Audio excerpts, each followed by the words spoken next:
Այն մարդիկ, ովքեր դոնատ են անում TikTok-ում, ես միշտ էդի ասել եմ։ Եղբայր դոնատ արա իր արած գործի համար։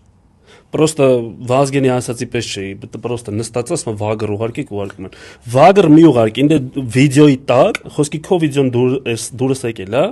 ես կարամ մտնեմ 3000 կոպեկ ուղարկեմ, մաքսիմում 3000 կոպեկ, բայց այդ վագրը 30000 կոպեկ է։ Այսինքն դու վիդեո նայել ես, դուրդ եկել է, խոսքի Նարեկի խոսալը։ Դու մի հատ մաքսիմում մինչև 3000-ի նվերդիր վիդեոյի տակ, որ այդ մարդը ոգևորվի օրինակի համար։ Սկսի ավելի լավ վիդեոներ նկարել։ Հասկացա, այսինքն չէ, դա նորմալ է, Շատ լավ բան է։ Telegram-ում էլ կա, դա այդ բանը էլի, դա կոնտենտ ստեղծողի հանդեպ քո ոնց որ վերաբերմունք ոնց որ մեր հանդեպ է։ Հա, դա շատ լավ բան է, բայց հակառակը, բայց խի չեն անում, որտեղ մենք հայերը սիրում ենք, չէ՞, ասես մենք կոպիտ ասես կներեք խոսքի մեջ ցվիտի տննել։ Պետք է տենան,